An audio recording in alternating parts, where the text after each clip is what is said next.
오늘 하나님께서 우리에게 주시는 말씀은 구약성서 창세기 3장 9절에서 13절의 말씀입니다.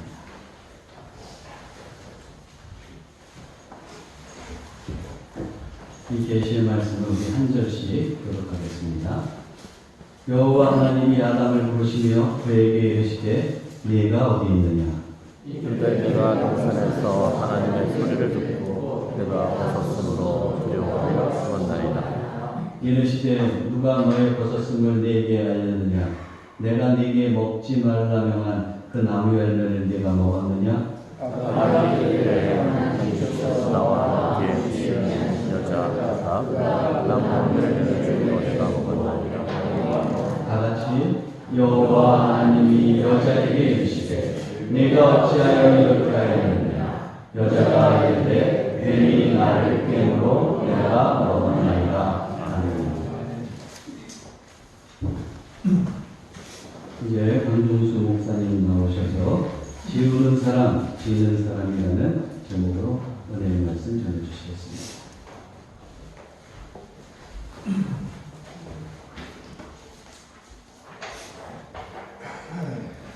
요즘 한 달 동안도 평안하셨습니까?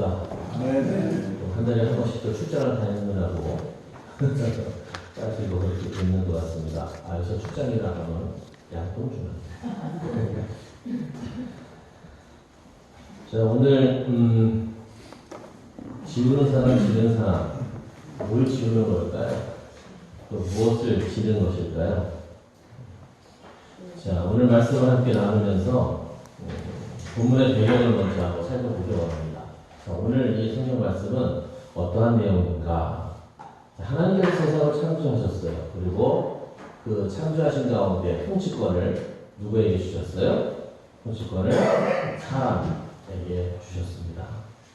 그리고 모든 것들을 접목하고 다스리라고 말씀하시면서 뭐라고 말씀하시는 거 아니? 그런데 한 가지 선악을 알게 하는 나무의 열매는 너희가 먹어서는 안 된다라고 이렇게 말씀하셨어요. 이것이 세상의 많은 사람들 가운데 보면은 이슈가 되고 있는 것을 보게 됩니다.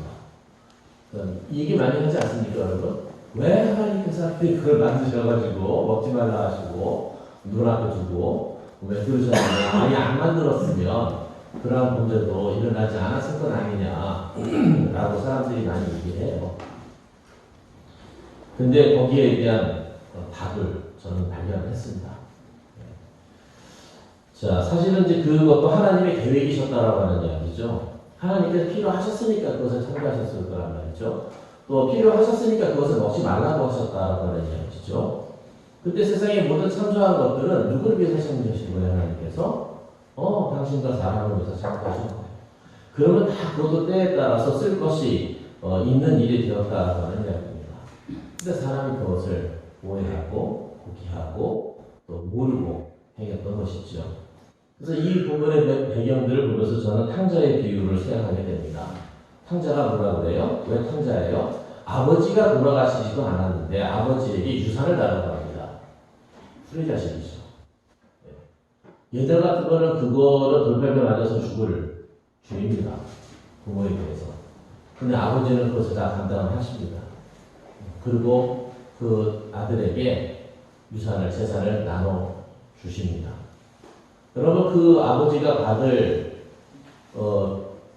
비난을 과연 아들이 알았을까요? 아마 주변에서 난리 목소리였을 거예요. 아버지 보고 도대체 왜 전통을 깨느냐부터 시작해서 어떻게 당신이 자녀에게 그런 일을 할 수 있느냐부터 시작해서 돕지 않은 시선과 비판들이 쏟아졌을 것입니다. 그럼에도 불구하고 아버지는 아들의 말을 들어주죠.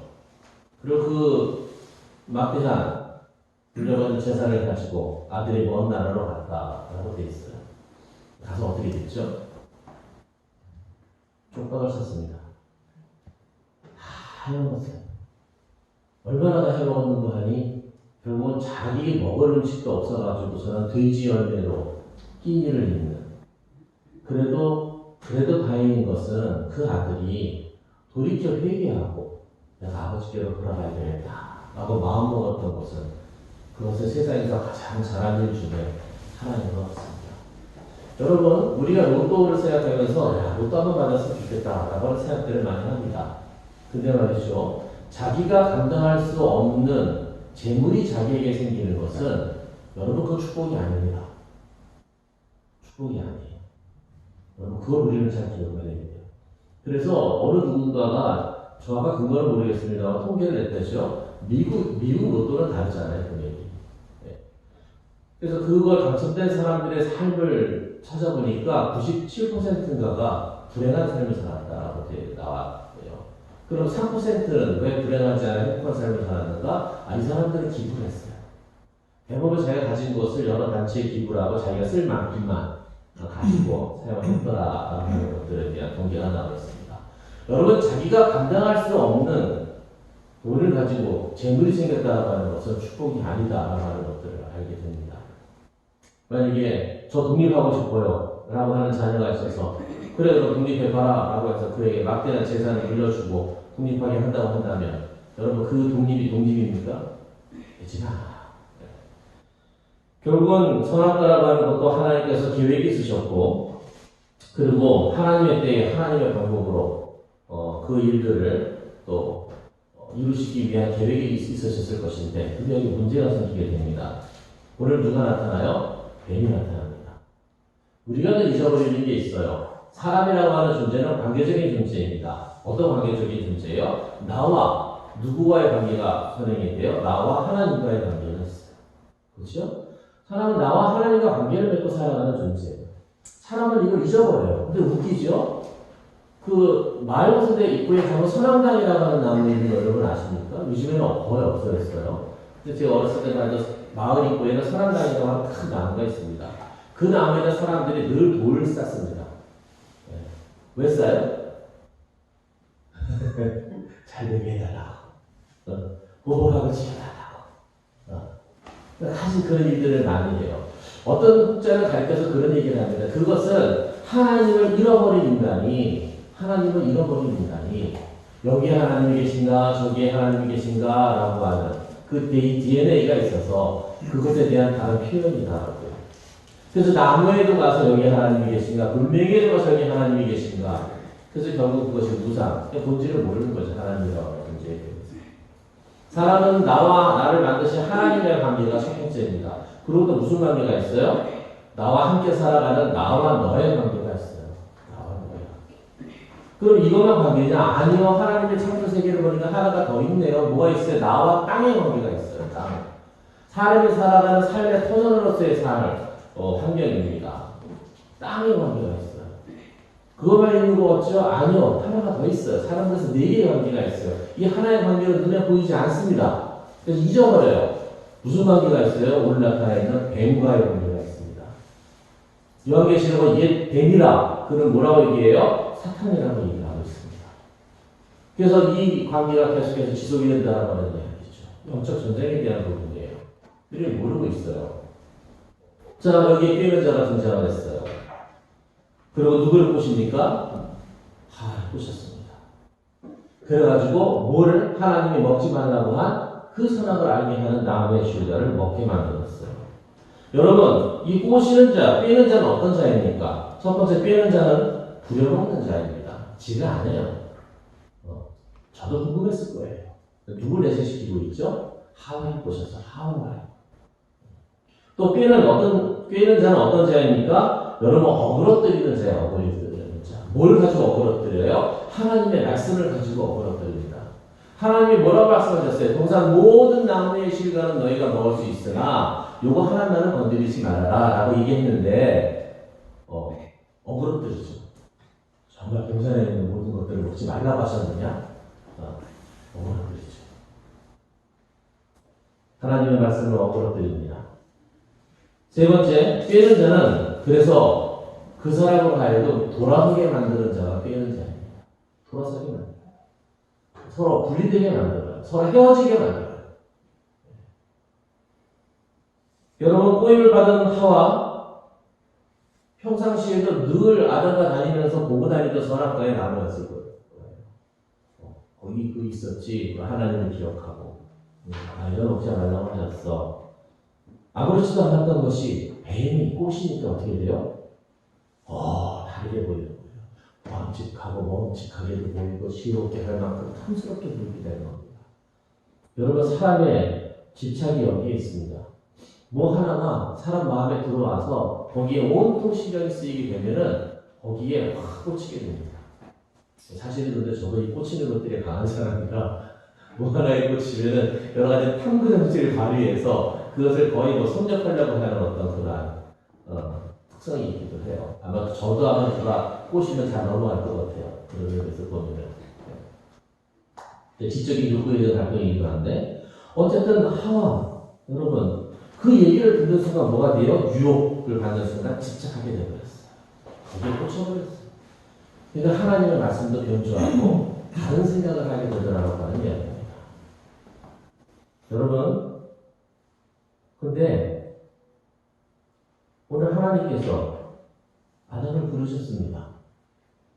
왜 부르셨을까요? 여러분 어떻게 생각하십니까?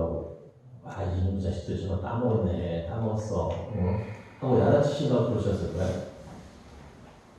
나는 하나님께서 아담을 부르신 것은 첫 번째, 아담이 보이지 않아요. 아담아, 이전부터 어디 갔지? 그 얘기는 즉슨 저는 그렇게 묵상을 합니다. 하나님께서는 늘 어떻게 보면 아담과 하와와 함께 그 동산을 거니시면서 함께 교제하고 사귐을 가지시고 이야기하셨던 그러한 삶들이 있었기 때문이 아니었습니까? 일상에서 또 어긋나 버리는 거죠. 그것이. 또 오늘은 없어요. 그러니까 찾으신 거예요. 여러분, 하나님은 우리와 늘 사귀기를 원하십니다. 동행하시기를 원하십니다. 초대해 주시기를 원해요. 초대해 주시기를. 근데 유명한 명화가 있지 않습니까? 예수님께서 밖에서 문을 두드리시는 자, 등불을 들고 문 앞에 서 계시는 그 명화가 있지 않습니까? 여러분 아시죠? 거기에 뭐가 없어요? 예? 문에 손잡이가 없어요. 밖에서는 문을 열 수가 없는 거예요. 아무리 주님께서 두드리신다 하더라도 안에서 열지 않으면 주님께서 들어갈 수 없으신 겁니다. 주님을 만날 수 없는 것입니다. 여러분, 이게 또 하나님께서 우리에게 놓아주신 신비 중에 하나입니다. 우리가 마음문을 열어야 돼요. 우리가 마음을 열지 않으면 아무리 하나님께서 우리를 보고 싶으시고 만나고 싶다 하실지라도 만날 수 없다라고 하는 이야기입니다. 그래놓고 얘기하죠. 왜 하나님께서 나를 찾지 않으시는가? 왜 하나님께서는 나를 만나지 아니하시는가? 저는 그렇게 생각하지 않습니다. 하나님께서는 우리와 함께 하십니다. 그 유명한 소설 엘리 위젤의 흑야라고 하는 소설이 있습니다. 거기에서는 아우슈비츠에서 유대인들이 고난당하고 학살당하는 장면들이 많이 묘사가 되어 있어요. 그 중에 하나, 아이 한 명과 어른 2명이 걸렸어요. 너무 배고파서 식당에서 밥, 뭐라도 먹을 게 있나 훔치는 일을 하려고 하다가 걸린 거예요. 그래서 그것에 본보기를 보이기 위해서 모든 사람들 한밤중에 깨워서 연명장에 세워놓고 교수대를 3개를 마련해놨습니다. 그리고 거기에 교수형을 시킨 거예요. 그리고 모두가 다 그걸 쳐다보게 만들어서 고개 돌리는 사람들은 채찍이 가해졌습니다. 근데 어른들은 몸무게가 있어서 그나마 얼마 안 되다 숨이 끊어졌는데 바둥바둥 거리는 게 있었던 거예요. 바둥바둥 어린아이였습니다. 어린아이는 몸이 가볍기 때문에 쉽게 졸라져서 목숨이 끊어지지 않고 괴로움을 당하고 있는 거였어요. 그것을 엘리 위젤이 얘기했죠. 하나님 어디 계십니까? 하나님이 계시다고 한다면 이런 고통을 빨리 가려주셔야 되는 거 아닙니까? 라고 그렇게 하나님을 원망했대요. 그때에 엘리 위젤의 마음속에서 들려오는 음성이 있었다고 합니다. 나 여기 있다. 이 아이와 함께 고통당하고 있다. 여러분, 하나님께서 우리와 함께 하시는 분이시라고 하는 사실을 우리는 늘 잊고 있지만, 그러나 정말 하나님께서는 우리와 함께 하고 계십니다. 내가 마음의 문을 열어줍니다. 온전하게 열고 영접할 수 있어야 됩니다. 여러분, 거기에 만남이 있게 되는 것이죠. 자, 찾으셨어요. 결국은 무슨 얘기입니까? 이들이 죄를 지었다라고 하는 것을 인정을 하고 있지 않습니까? 뭔가 죄를 깨달은 아담과 하와 어떤 행동을 했죠? 자기들이 아차, 내가 잘못했구나, 실수했구나 라고 하는 것을 깨닫는 순간 하나님의 부르심에도 응답하지 못했습니다. 내가 부끄러워 숨었나이다. 여러분, 이것이 사람의 죄를 지은 사람의 행동인 것 같아요. 사람은 숨습니다. 그리고 감춥니다. 숨고 감춰요. 다시 말해서 어둠을 찾게 된다라고 하는 이야기죠. 그런데 만약 여러분 어둠에 가게 되면 어둠은 어떤 곳이에요? 눅눅한 곳이에요. 햇빛이 없습니다. 그 눅눅하고 보이지 않는 그곳에서 어떤 일이 일어납니까 여러분? 결국은 부패밖에 없는 겁니다. 어두운 곳에서는 눅눅하고 축축한 그 어둠 속에서는 결국은 썩는 것밖에 없는 거예요. 이 썩으면 어떻게 돼요? 문드러지잖아요. 그러니까 예수님께서 뭐라고 하셨습니까? 나는 세상의 빛이다. 이 생명을 주는 생명의 빛이다. 그러므로 너희들이 빛으로 나가라. 초대해요. 빛으로 나가라. 빛으로 나온 모든 것들은 다 무엇이 뭐가 된다고 말씀하셨어요? 빛이 된다고 말씀하셨어요. 여러분 썩으면 악취가 납니다. 썩어 문드러지는 건 죽는 게 아니에요. 여러분 소멸이에요. 저는 그렇게 생각합니다. 죽는 것과 썩는 것은 범위는 다릅니다. 하나의 밀이 땅에 떨어져 어떻게 돼야지 새 생명을 키웁니까? 죽어야 돼요. 썩는 거 아닙니다. 성경 자세히 보세요. 썩면이라고 되어 있지 않아요. 죽면이라고 되어 있지. 여러분 그래서 죽음의 신비가 여기에 있는 거예요. 썩으면 문드러지는 거예요. 네가 먹었느냐? 하나님께서 말씀하고 계십니다. 네가 먹었느냐? 하나님을 알고 계시다라고 하는 이야기죠. 여러분 하나님 알고 계세요. 우리의 모든 것들을 다 알고 계신 하나님이시다라고 하는 이야기죠. 모를 것 같아요? 아니요, 알고 계시다. 근데 우리는 하나님이 모르십니까? 라고 얘기하지만 아니요, 보니까 성경을 처음부터 끝까지 아무리 살펴봐도 하나님께서 알고 계시면서도 침묵하시고 알고 계시면서도 모른 척하시고 알고 계시면서도 이해하려고 하고 용납하시는 것뿐이지 모르시지 않더라고요. 여러분 하나님은 내 모든 것들을 아시는 분이십니다. 네가 먹었느냐? 아담이 뭐라고 대답합니까? 하나님이 주셔서 나와 함께 하신 여자 그가 그 나무 열매를 내게 줌으로 내가 먹었나이다. 뭘 얘기하고 있어요? 하나님께서 내게 주신 여자 하나님께서 내게 주신 저 여자가 나보고 먹으라 그랬어요. 누구를 원망하고 있어요? 하나님을 원망하고 있습니다. 누구를 원망하고 있어요? 하와를 원망하고 있습니다. 아니 내 뼈 중에 뼈요 살 중에 살이 되네요. 어디 갔습니까? 이렇게 달라지는 것을 보게 됩니다. 내 뼈 중에 뼈요 살 중에 살이라고 했었던 아담이 그 하와가 그래서 내가 먹었다고 하나님께 고자질을 하고 있는 모습입니다. 그래서 하나님께서 또 물으셔요. 하와 너는 왜 그랬니? 근데 하와가 대답합니다. 뱀이 깨물어 내가 나를 먹었나이다.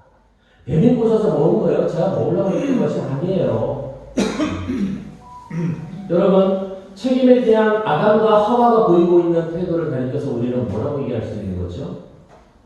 한마디로 너 때문이야예요. 너 때문이야.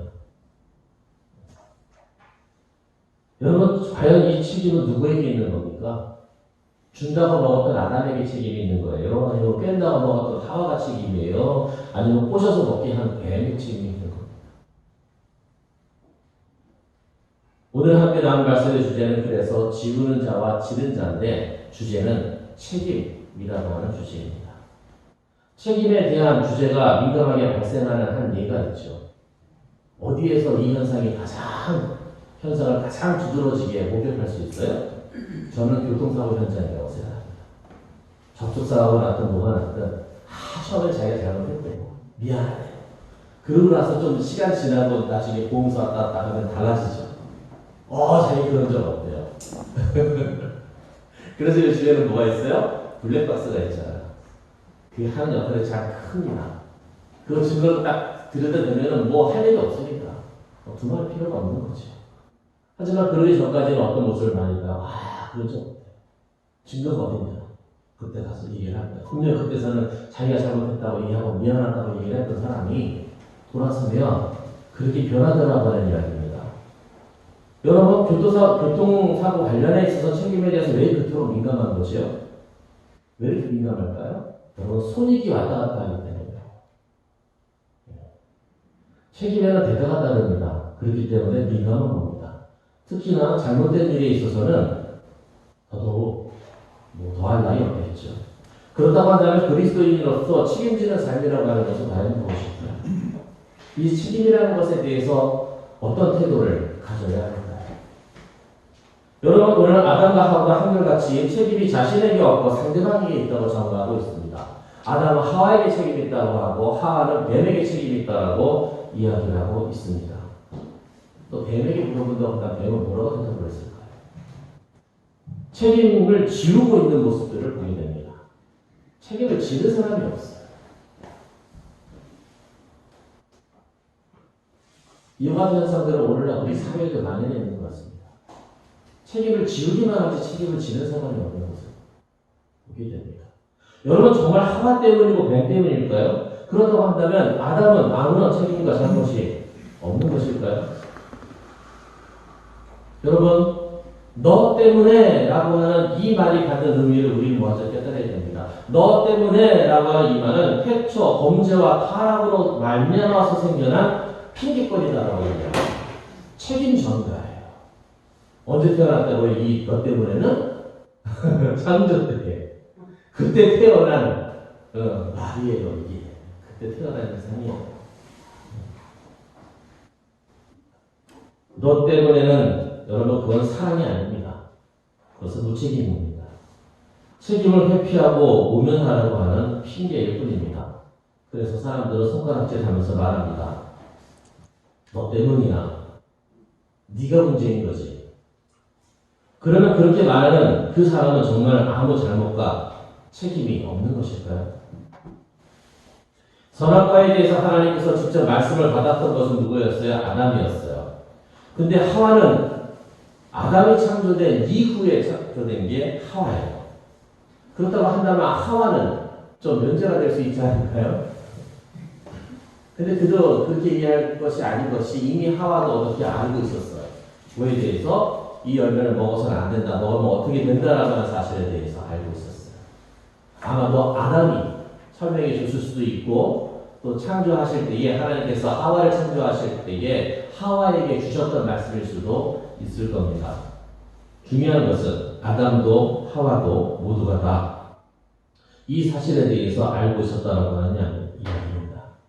뱀이 하와를 꼬신 것은 사실이지만 이를 거절할 수 있는 선택도 이들에게는 있었습니다. 아담도 하와가 건네 주었지만 먹지 않았을 수도 있었습니다. 하지만 모두가 너 때문이라고 지금 말을 하고 있습니다. 내 책임이 아니거나 내 책임은 조금밖에 없다고 서로가 그렇게 항변을 하고 있습니다. 여러분, 책임이라고 하는 것은 무엇입니까? 책임이라고 하는 것은 내가 해야만 하는 마땅한 행동이 책임입니다. 내가 해야만 하는 마땅한 것. 무엇인가 문제가 있는 아동들에 대해서 전문가들이 한결같이 하는 말이 있어요. 요즘에 여러 가지 심리적이고 또 여러 가지 정서적인 많은 어려움들을 갖고 있는 그런 자녀들이 있습니다.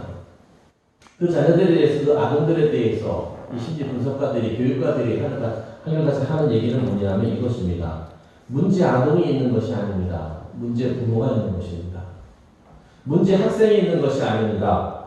문제 교사가 있는 것입니다. 저는 책임에 대해서 참으로 중요한 통찰을 우리에게 주고 있는 말씀이라고 생각합니다. 그래서 몇 가지를 한번 살펴봤어요. 가르침에 있어서 이 책임이라고 하는 게 뭘까? 무엇인가를 설명해주고 풀어주고 가르치는 일들이 벌어질 때에 알려주었는데 왜 모르냐고 왜 못 푸냐고 이야기하는 사람들이 있습니다. 그럼 야단을 야, 너는 이거 알려줬는데도 왜 못 푸는 거야? 내가 몇 번을 얘기를 해. 근데 너 왜 이 문제를 못 푸는 거지? 왜 그렇게 하지 못하는 거지? 근데 저는 한번 다시 생각해 봤어요. 그러면 이것은 가르침을 받는 학생에게 문제가 있는 것인가? 가르치는 사람은 부모가 됐든 교사가 되었든 가르치는 사람은 그것이 목사가 되었든 그런 책임이 없는 것인가 가르쳐줬으니까? 아닌 것 같아요. 왜냐하면 가르치는 사람은 가르침을 받는 사람의 수준을 고려하고 그가 이해하고 잘 적용할 수 있도록 가르치는 것이 온전한 가르침이기 때문에 그렇습니다. 내 수준에서 이야기해놓고 너 왜 못 알아듣느냐고 얘기하는 것은 여러분은 가르치지 않아요. 자기 수준에서 가르쳐놓고 왜 모르냐고 한다면 여러분 그것은 책임이 비이고 때로는 무책임에 해당하는 것이 아닐까요? 두 번째, 관계에 있어서의 책임에 대해서도 한번 살펴봅니다. 일터에서 코칭 사역을 하게 되면 다양한 소리를 듣게 됩니다. 제가 임원들과 CEO와 직원들 사이에 있다 보니까 모든 회사 내 소리는 저한테 다 들어와요. 저한테 들어오는 것은 나가지 않습니다. 비밀 준수를 잘 하고 있죠.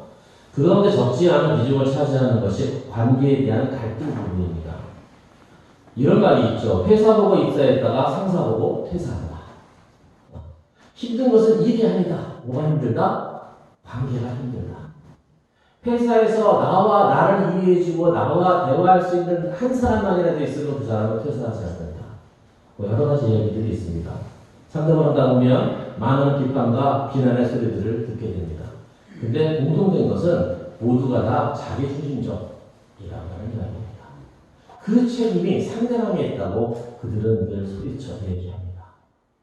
그 단적인 이야기 그거예요. 사장님은 직원들이 주인의식을 가지고 일하고 싶어 이랬으면 하고, 근데 사원들은 주인의식이 뭡니까? 주인의식을 가지려면 그만큼의 권한과 혜택도 주세요. 라고 또 이야기를 해요. 참 각자의 입장에 따라 사는 것이 본래적인 사람의 모습이기도 합니다만은 근데 사람은 자기중심적이다라고 하는 이야기는 본래 그렇게 태어났죠. 그것을 인정을 하고 들어가야 될 것 같습니다. 어쨌든 이 관계에 있어서도 그것은 회사 책임입니다. 회사가 그렇게 했기 때문에 그래요. 라고 이야기를 합니다. 자기 자신의 잘못에 대해서는 얘기하지 않고 있어요. 자기 자신의 단점에 대해서도 얘기하지 않고 있어요.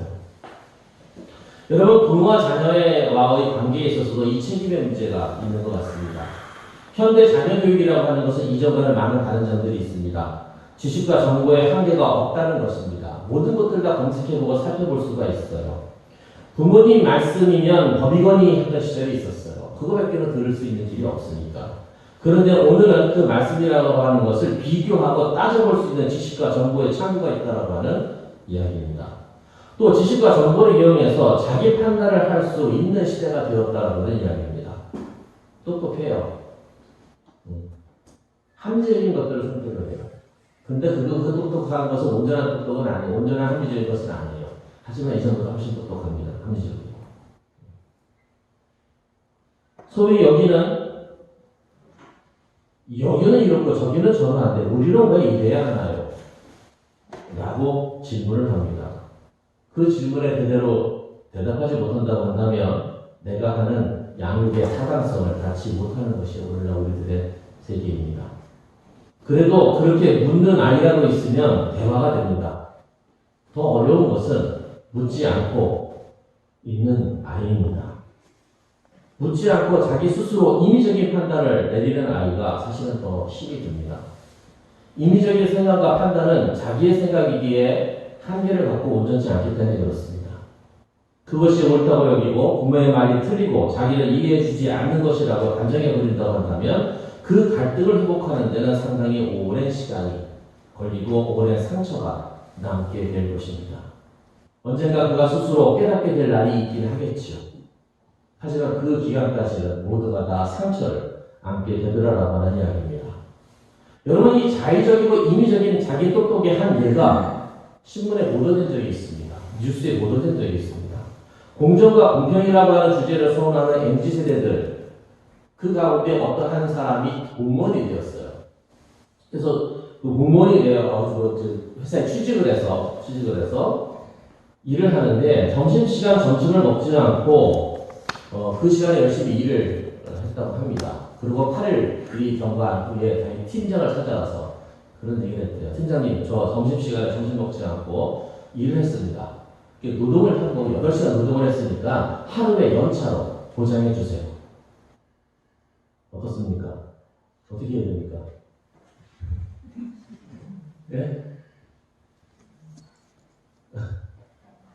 말은 되죠? 말은 되잖아요. 근데 어떻게 해줘야 돼요? 연차를 인정해 줘야 됩니까? 그래서 이 예를 가지고 실제적으로 제가 적용을 해봤어요. 그 같은 세대의 젊은이들 물어봤더니 그럴 수 있지 않아요? 라고 대답하더라고요. 그래서 인위적인 자기 해석이 얼마나 위험한가에 대해서 제가 이야기를 해서 상담을 해준 적이 있습니다. 여러분, 우리나라 노동법에는 4시간에 근로를 했으면 30분의 휴일 시간을 줍니다. 그래서 하루 노동하는 시간을 8시간으로 계산했기 때문에 30분, 30분에서 1시간의 휴식 시간을 주는 거예요. 그게 점심시간인 거예요. 그 시간은 법적으로 보장된 시간이고 그것에 대해서 사업자는 어떠한 대가를 지불할 책임이 없습니다. 그 시간을 주어주면 되는 거예요. 그러니까. 그리고 그 시간에 대해서 고용자는 그 시간을 어떻게 사용하든 그건 자기 자유의 시간입니다. 그걸 몰랐던 거예요. 그래서 그 얘기를 해주니까 그때서 얘기를 합니다. 요즘 오늘날의 시대가 이렇습니다. 많은 것들이 혼재되어 있는 그러한 시대 속에 우리가 살고 있습니다. 여러분, 부모와 자녀의 관계에 있어서도 저는 일반적인 것은 없다고 생각을 합니다. 각자의 책임과 또 각자가 수용해야 할 것, 또 이해해야 할 것, 노력해야 할 부분들이 분명히 있다고 하는 이야기입니다. 부모뿐만 아니라 자녀들도 함께 노력해야 될 부분들이 있다고 하는 이야기죠. 그 중에서 중요한 것을 꼽는다고 한다면 저는 태도와 소통이 아닐까 생각을 합니다. 서로 무례하지 않아야 됩니다. 그리고 서로 대화할 수 있어야 됩니다. 또 대화라고 하는 것은 일방적이지 않아야 됩니다. 대화의 핵심은 경청이어야 합니다. 서로의 생각과 의견이 무엇인지 어떤 바램과 기대를 가지고 있는지를 듣는 정도면 좋을 것 같습니다.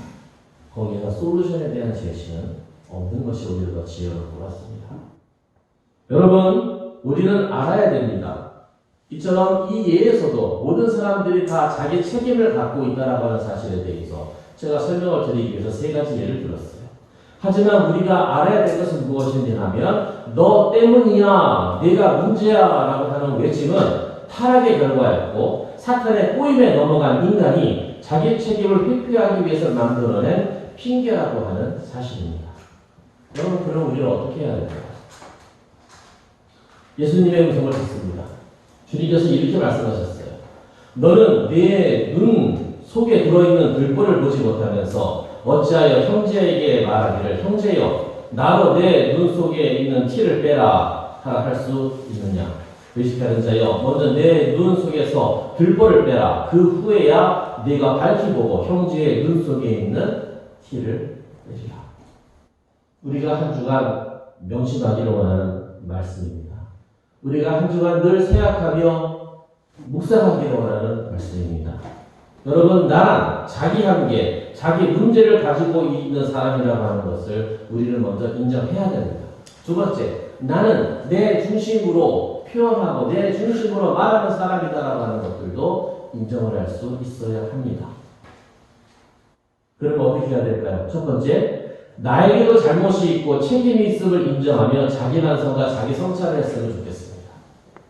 자기 반성과 자기 성찰. 내 수준을 이해하는 것이 아니라 정말 그 사람이 필요한 게 뭐지? 라는 것. 여러분, 우리는 황금률이라고 하는 것을 알잖아요. 황금률이 뭐예요? 대접하고 싶어 하는 사람이 있다고 한다면 남을 먼저 대접해야 된다고 하는 주님의 말씀이에요. 제가 입도 사역을 하다 보니까 백금률도 있대요. 백금률. 그 백금률이 뭐냐고 했더니 백금률은 그 사람이 원하는 것으로 그 사람을 대접하라 라고 하는 이야기다. 두 번째, 상대방을 이해해 볼 수 있어야 됩니다. 입장 바꿔놓고 생각해 봅니다. 관심과 이해는 바로 사랑의 시작이라고 생각합니다. 나는 이것을 원하지만 그 사람을 뭘 원할까? 제가 지난 시간에도 그 CBMC 가서 MBTI를 가지고 상호 다름에 대한 그 강의를 좀 같이 진행했었는데 얼마나 다른가 사람이 거기에 대해서 이해를 함께 나누는 시간이었는데 팀장이 아무리 팀원들을 위해서 좋은 일을 해주고 싶어서 뭔가를 시도하더라도 그 팀원들이 갖는 성향과 관심과 흥미에 맞지 않으면 그것은 뭐가 돼요? 기빨리는 일이 됩니다. 물론 참여하죠. 선한 의도니까. 근데 그 행사를 치르고 나면 서로 위로되고 격려되고 힘이 나는 것이 아니라 기가 빨려요. 이 사람들. 팀장 혼자 기가 출처해요. 여러분, 그래서 이것은 여우와 두루미의 식사가 되지 않도록 조심해야 돼요. 여우와 두루미의 식사. 이소구가 있지 않습니까, 여러분? 대접하고자 했지만, 아니, 호르몬에다 담아놓으면 두루미를 먹을 수 있지만, 여우는 그 어떻게 끓여먹느냐고, 그것을. 상대방에 대한 관심, 상대방이 무엇을 필요할까? 그 중에서도 오늘의 현대 세대는 상대방이 원하는 욕구가 무엇인지에 대한 이해가 있어야 됩니다. 세 번째, 정직해야 됩니다. 핑계를 대는 것은 책임을 면하고자 하기 때문에 그렇습니다. 자신이 책임지는 책임을 지겠다라고 하는 마음을 가져야 돼요. 그 책임을 면하고 싶으니까, 회피하고 싶으니까 사실은 우리가 핑계를 대고 너 때문이라고 얘기하는 거예요. 그래서 정직함이에요. 하나님 알고 계시고, 또 하나님 앞에 부끄러움이 없는 삶. 그리고 반대로 하나님 앞에 부끄럽지 않고 내 가족들에게 부끄럽지 않으면 여러분 어디 가서도 쫄지 말아야 돼요. 어디 가서도 당당해야 된다고 저는 생각을 해요. 남들이 아무리 수백만의 화살이 나를 겨눈다 할지라도 하나님 앞에 부끄럽지 않고 내 가족 앞에 내가 부끄럽지 않다고 한다면 내가 왜 쪼그라들어야 됩니까? 정말 당당해야 돼요. 우리는. 네 번째, 온전한 해결책을 찾을 수 있도록 기도하며 나아가야 됩니다. 그래서 하나님 앞에 기도하면 지혜를 구해야 돼요. 하나님께서 기뻐하시고 인정하시는 방법을 강구해야 돼요. 내 인위적인 방법이 아니라 하나님께서 인정하시고 하나님께서 기뻐하실 수 있는 방법이 무엇일까? 그럼 이 문제를 가지고 상담을 하고 목사님을 찾아야 됩니다. 다섯 번째, 악에서 구해주시기를 기도해야 됩니다. 여러분, 우리들이 사는 세상은 자기만 잘한다고 되는 세상이 아닙니다. 뭐가 있어요? 뱀이 있어요. 우리는 특히 뱀이 많대요. 네. 악이 있다라고 하는 이야기입니다. 그래서 꼬십니다. 왜 꼬셔요? 넘어뜨리기 위해서 꼬십니다. 그래서 함정도 탑니다. 속이고 폭력을 행사합니다. 이것이 조직적으로 우리들에게 다가오기도 합니다. 우리는 사실 속이고자 하는 사람에게 속지 않을 재간이 사실은 없어요. 악을 발현할 수 있는 길이 없다라고 하는 이야기입니다. 그래서 예수님께서도 악에게 빠지지 않기를 기도하라라고 우리들에게 말씀해 주신 거예요. 누가 나가주셔야 돼요? 하나님께서 나가주셔야 돼요. 누가 나가주셔야 돼요? 목자가 나가주셔야 됩니다. 마지막 여섯 번째, 저는 너 때문이야 라고 말하기 전에 이 책임에 대한 부분에 있어서 십자가를 지는 삶이 되었으면 좋겠습니다. 십자가는 희생과 헌신으로 맞서는 것을 얘기합니다. 움츠러드는 게 아니에요. 싸워야 돼요. 우리가 투쟁을 해야 돼요. 맞서야 된다고 하는 이야기입니다. 그러나 승진을 내서 맞서고 주먹을 휘둘러서 맞서는 것이 아니라 무엇으로 맞서는 거예요? 희생과 헌신으로 맞서는 거예요. 그래서 그리스도인들이 무서운 겁니다. 언제로부터 비롯된 너 때문이야 라고 하는 이 말은 뼛속 깊이 박혀있는 것이기에 극복될 수 없다고 생각합니다. 수시로 튀어나와요. 수시로 튀어나와요. 어떻게 극복될 수 있어요? 죽어야 극복될 수 있습니다. 그렇기에 십자가를 지는 마음으로 행해야 한다라고 권면을 드리는 것입니다. 그 십자가라고 하는 것을 저는 희생과 헌신이다 라고 그렇게 표현해보고 싶습니다. 여러분, 하나님께서 보시기 때문입니다. 그리고 하나님께서 판단하시기 때문에 그렇습니다. 그리고 죽음이라고 하는 것이 주 안에서는 끝이 아니기 때문에 그렇습니다. 우리는 그리스도를 바라보아야 합니다. 책임에 대해서도 그리스도를 닮고 따라야 합니다. 책임을 지우는 사람이 아니라 책임을 짐으로 세상에 도전하고 세상을 변화시켜가고 우리들의 행복한 가정을 만들어갔으면 좋겠습니다. 예수께서는 무지한 자신을 십자가에 매다는 사람들을 앞에 두고 이렇게 말씀하셨습니다. 아버지, 저들을 사하여 주시옵소서. 자기들이 하는 일을 알지 못합니다. 윤동주는 십자가라고 하는 시를 통해서 이런 얘기를 하고 있습니다. 괴로웠던 사람이 행복했던 예수 그리스도처럼. 무슨 얘기입니까? 십자가를 질 수 있었기에 행복했다. 그 사랑이가 누구다? 예수다.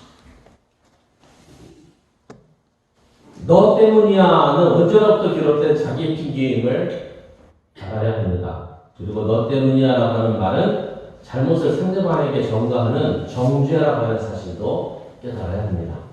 다른 사람을 탓하기보다 자기 십자가를 지고 승리하실 수 있는 한 주간의 삶이 되시기를 주님의 이름으로 축원합니다. 네. 하나님 감사합니다. 저희들은 연약합니다. 하나님께서 많은 은혜를 베풀어 주셨건만 그 은혜를 잊어버리고 살았습니다. 나에게도 책임이 있음을 하나님 깨닫지 못하고 너 때문에야 네가 문제야라고 그렇게 이야기를 했습니다. 못난 저희들 용서해 주시옵소서. 거듭나길 원합니다. 하나님, 주님 안에서 이 문제들이 온전히 해결되길 원합니다.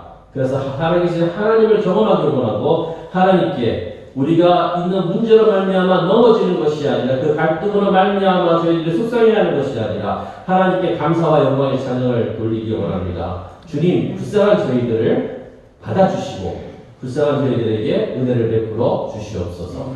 예수님의 이름으로 기도합니다. 아멘.